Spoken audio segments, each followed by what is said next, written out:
Hello friends, എല്ലാവർക്കും നമസ്കാരം. നിങ്ങളേവരും കാത്തിരിക്കുന്ന നയനിയുടെയും ആദർശിന്റെയും ഇന്നത്തെ വിശേഷത്തിലേക്ക് എല്ലാ കൂട്ടുകാർക്കും സ്വാഗതം. എല്ലാവർക്കും നല്ലൊരു ദിവസം ആശംസിച്ചുകൊണ്ട് തന്നെ നമുക്ക് ഇന്നത്തെ വിശേഷത്തിലേക്ക് കിടക്കാം. അതിനുമായിട്ട് ആരെങ്കിലും നമ്മുടെ ഈ ചാനൽ ആദ്യമായിട്ട് കാണുന്നുണ്ടെങ്കിൽ ഇതുവരെ സബ്സ്ക്രൈബ് ഒന്നും ചെയ്ത് വെച്ചിട്ടില്ലെങ്കിൽ തീർച്ചയായിട്ടും ഒന്ന് സബ്സ്ക്രൈബ് ചെയ്ത് വെച്ചോളൂ കേട്ടോ. അതിനൊപ്പം മാക്സിമം എല്ലാവരും നമ്മുടെ വീഡിയോ ഇഷ്ടപ്പെടുകയാണെങ്കിൽ ഒരു ലൈക്കും കൂടി അടിച്ചിട്ട് പോകാൻ മറക്കരുത്. അപ്പോൾ നമുക്ക് നേരെ നയനിയുടെയും ആദർശിന്റെയും ഇന്നത്തെ വിശേഷത്തിലേക്ക് കടന്നാലോ. അങ്ങനെ തുടങ്ങുമ്പോൾ തന്നെ കാണിക്കുന്നത് നന്ദുവിന്റെ കൂട്ടുകാരിനെയാണ് കേട്ടോ. അങ്ങനെ നന്ദുവിന്റെ കൂട്ടുകാരി സംസാരിച്ചുകൊണ്ടിരിക്കുകയാണ്.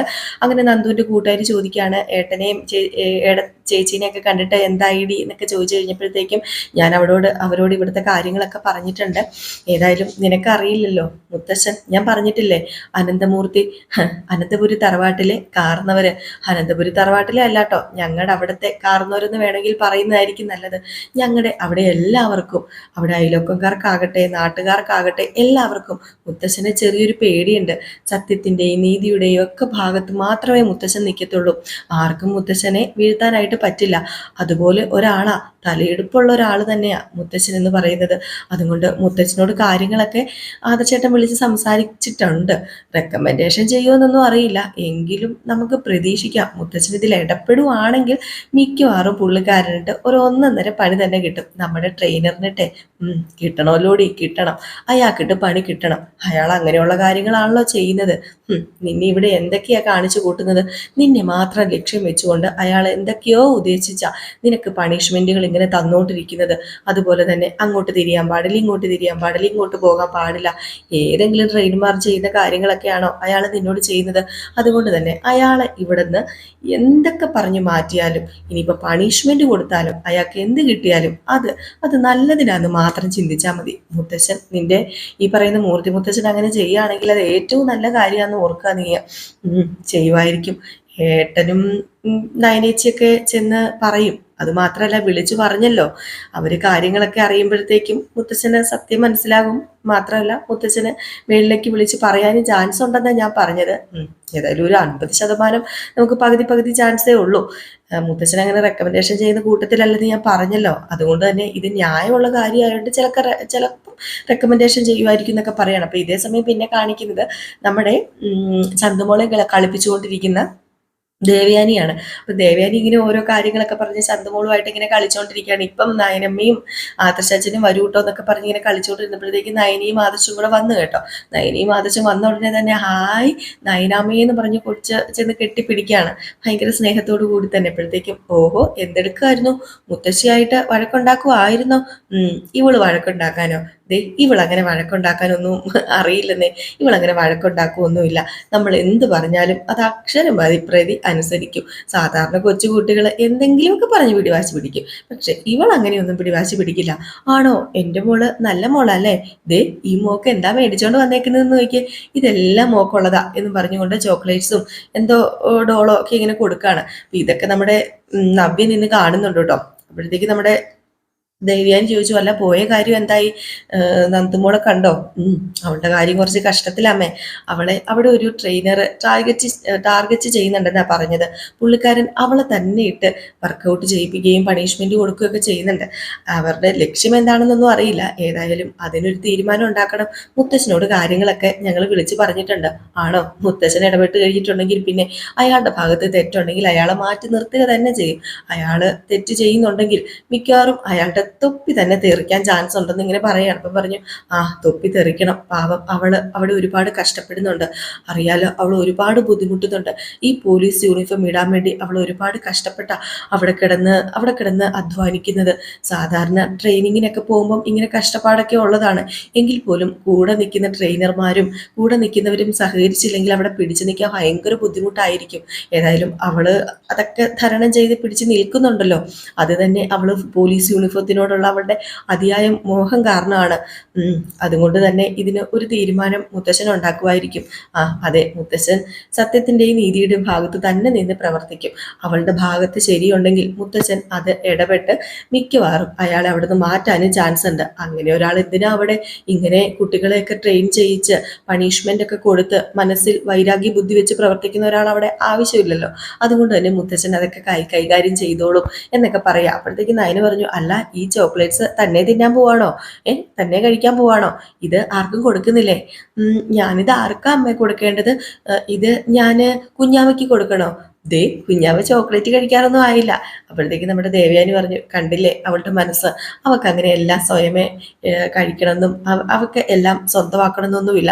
സാധാരണ ഈ പ്രായത്തിലുള്ള കുട്ടികളെ എന്തെങ്കിലും കിട്ടിക്കഴിഞ്ഞിട്ടുണ്ടെങ്കിൽ ആർക്കും അങ്ങോട്ടും ഇങ്ങോട്ടും ഷെയർ ചെയ്യില്ല. ദേ എന്റെ ചന്തുമോള് ഷെയറിങ് മെന്റാലിറ്റി ഉള്ള കുട്ടിയാ. അവള് കണ്ടില്ലേ എല്ലാം ഷെയർ ചെയ്യുന്നത്. മോള് പോയി കഴിച്ചോട്ടോ, ഇതിപ്പോ കുഞ്ഞാവ കഴിക്കാറായില്ല കേട്ടോ, മോള് പോയി കഴിച്ചോണേ. പിന്നെ ഇതിനിടയ്ക്ക് നമ്മുടെ ദേവയാനി പറയുന്നുണ്ട് കേട്ടോ, മോള് കുഞ്ഞാവിന്റെ അടുത്ത് പോകണ്ട, കുഞ്ഞാവിന്റെ അടുത്ത് പോയിട്ടുണ്ടെങ്കിൽ അത് നവ്യമ്മയ്ക്ക് ഇഷ്ടപ്പെടില്ല, നവ്യ ചെറിയമ്മയോ വല്യമ്മയ്ക്ക് ഇഷ്ടപ്പെടില്ല, അങ്ങനെ എങ്ങാണ്ടൊക്കെ പറയുന്നുണ്ട് കേട്ടോ നമ്മുടെ ചന്തുമോളോട്. അപ്പൊ അത് പ്രകാരം കുട്ടി അങ്ങോട്ടേക്ക് പോകുന്നില്ല. ഏതായാലും ഈ സമയം പുറത്തൊക്കെ പോയിട്ട് വന്നതല്ലേ നമ്മുടെ നവ്യയുടെ കുട്ടീനെ പോയി കൊഞ്ചിക്കുകയാണ് നയന. ഇളയമ്മയുടെ കുഞ്ഞാവേ മോനെ ചക്കരേ എന്നൊക്കെ വിളിച്ചിട്ട് ഇങ്ങനെ കൊഞ്ചിച്ച് എടുത്തിട്ട് ഇങ്ങനെ കൊഞ്ചിക്കുകയൊക്കെ ചെയ്യുവാണ്. ഇങ്ങനെ കൊഞ്ചിച്ചുകൊണ്ടിരിക്കുമ്പോഴത്തേക്ക് നവ്യ കടന്നു വന്നിട്ട്, ഇപ്പൊ എന്തിനാ എന്റെ മോനെ കൊഞ്ചിക്കാൻ വേണ്ടി ഇങ്ങോട്ടേക്ക് വന്നത്?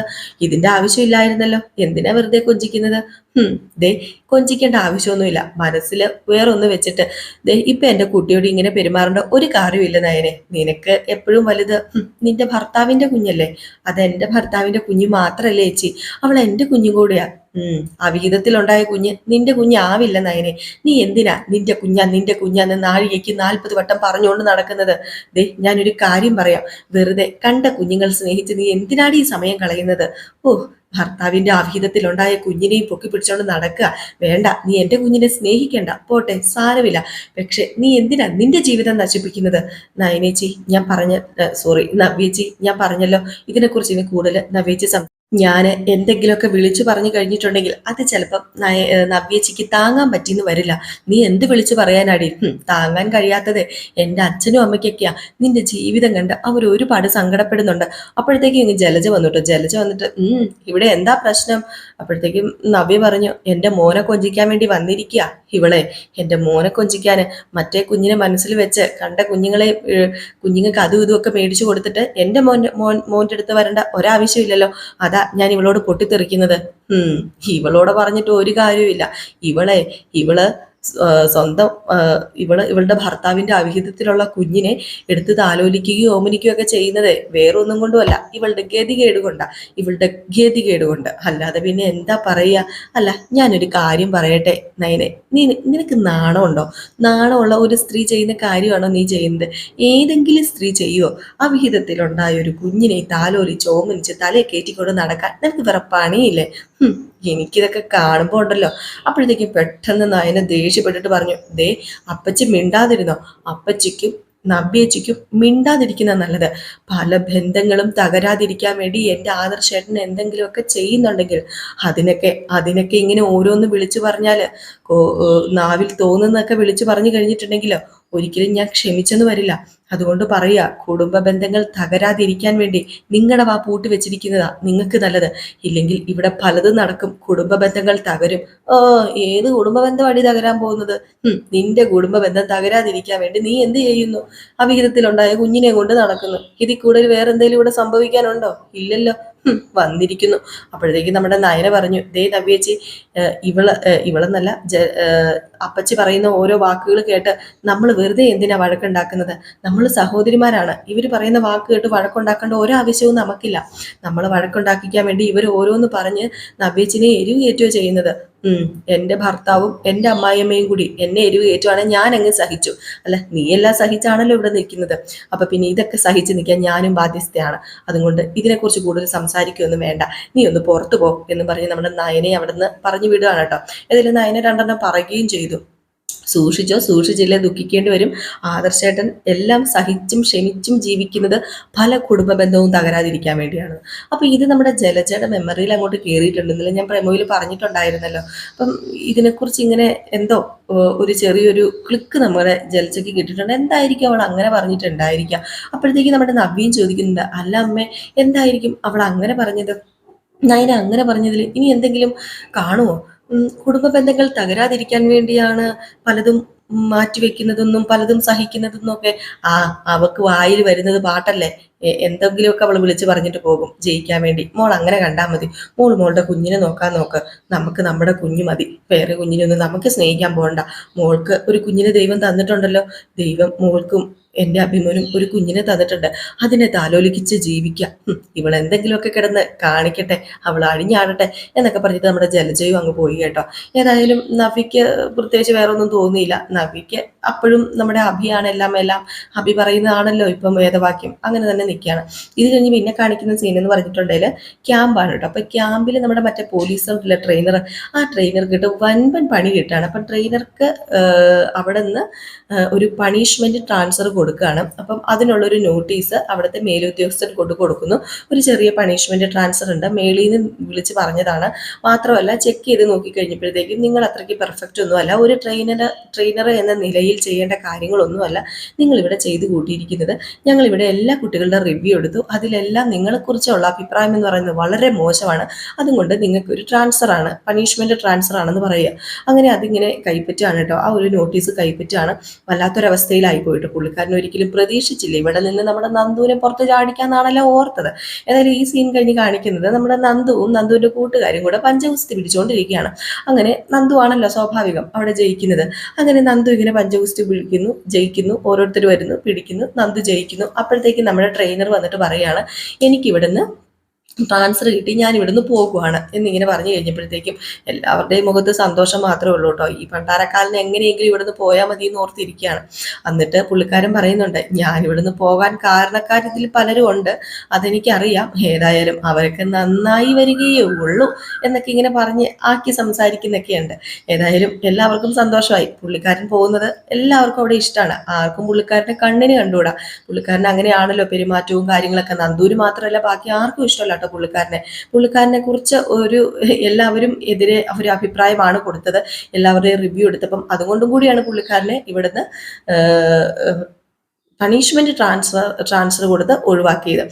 അപ്പോഴത്തേക്കാണെങ്കിൽ നമ്മുടെ നന്ദുവിനോട് പറയുന്നുണ്ട് കേട്ടോ. അപ്പൊ നന്ദുവിന്റെ മുമ്പിൽ വന്നിട്ട് നന്ദുവിനോട് പറയുന്നുണ്ട്, നീ എന്നെ തോൽപ്പിച്ച് കളഞ്ഞെന്നൊന്നും വിചാരിക്കണ്ട എന്ന് പറയുമ്പം ഞങ്ങൾ ഇങ്ങനെ കുറച്ച് പേര് വിചാരിച്ചാലും ഇതുപോലെ കുറച്ച് കാര്യങ്ങളൊക്കെ നടക്കുന്നു നിങ്ങൾക്ക് മനസ്സിലായില്ലേ, ഞങ്ങൾക്കും അങ്ങ് തലപ്പത്ത ആൾക്കാരുണ്ടെന്ന് മനസ്സിലായല്ലോ.